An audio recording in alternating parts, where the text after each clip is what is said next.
弟兄姊妹平安，今天是2023年的8月7号。今天的经文是诗篇17篇第1节到第7节、15节。创世纪第31章22节到42节。罗马书第1章第8节到15节。今天要跟大家分享的主题是欠债。罗马书第1章14节，它与汉字以及现代中文译本的圣经翻译为欠债。在英文的圣经 NIV 的翻译是 be obligated。同样的，这也是一个被动形态的语句。而这个字 obligated 意思是一个义务。换句话说，保罗所在强调的是，当一个人的欠缺对义务的责任的时候，就是欠债。现代的圣经译本直接将意思翻译出来。希腊文这个字其实是可以翻译成为义务，同时也可以翻译成为债务人。最近因为台湾的大选，有许多执政的财务纪律就被提出来检讨或是质疑。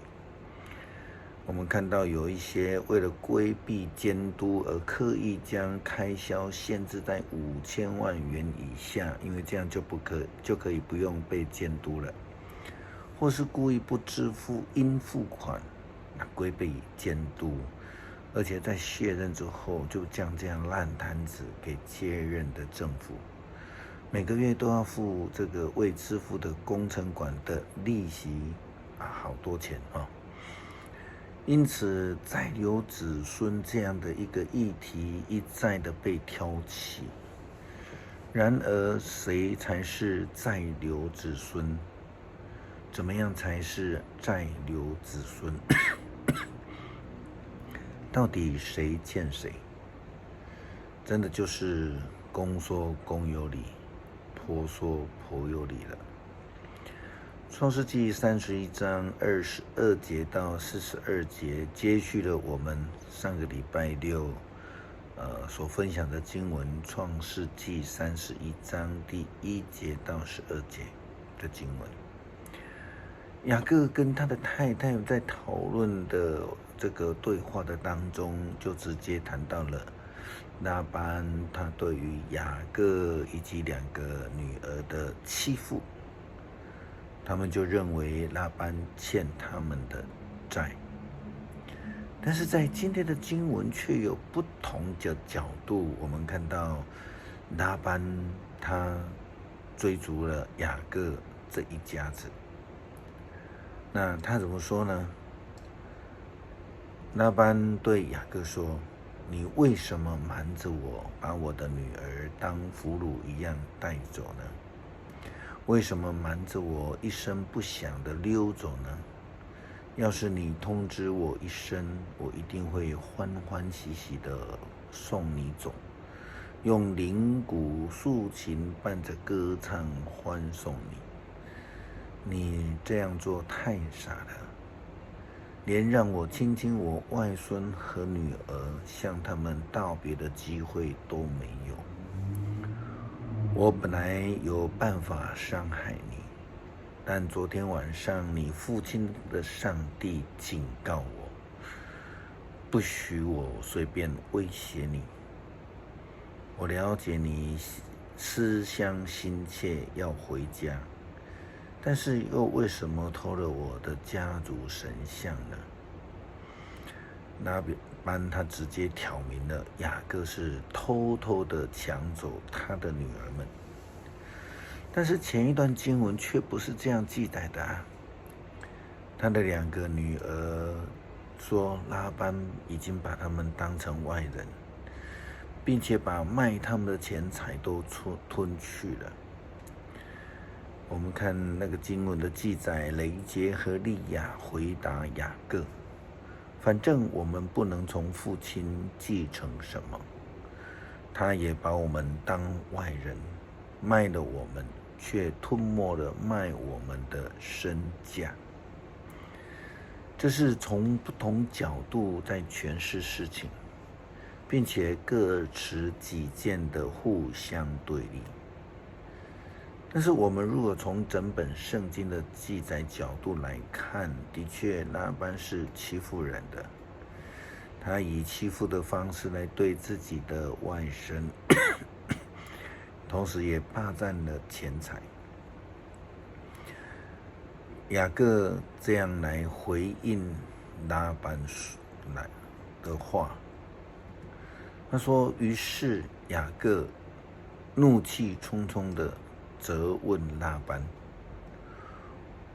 我到底犯了什么罪？犯了什么法？你竟然来追赶我？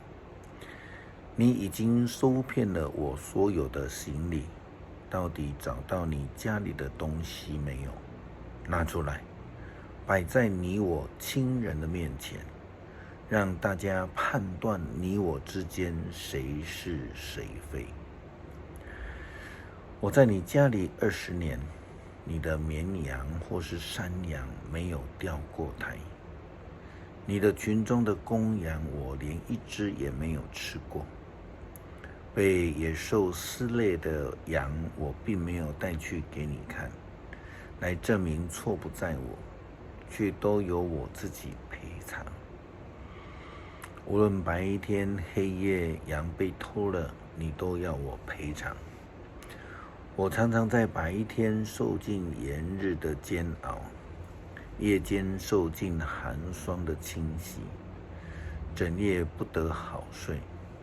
我在你家里做了整整20年的工，为了娶你的2个女儿。我服侍你14年，为了获得你的羊群，我服侍了你6年。即使是这样，你还10次改了我的工钱。要不是我祖先亚伯拉罕的上帝和以撒所敬畏的上帝与我同在，你一定打发我空手离去。但是上帝看见了我的苦情，我的辛劳，他昨天晚上责备了你。雅各在这一段，他阐述了自己所受到那般的欺压，而他自己却全部都忍受下来。看起来他似乎是比较吃亏的，但是千万不要忘记，上帝要保守他的应许是不改变的。就如同雅各他回到故乡的前面呢，他开始想尽办法，要用各种方式来避免被哥哥报仇。他也用各种的礼物来表达歉意跟诚心。但是他哥哥以扫却是一改过去的态度，选择了无条件的接纳他。他就让雅各领受到了上帝那种赦罪免债的恩典。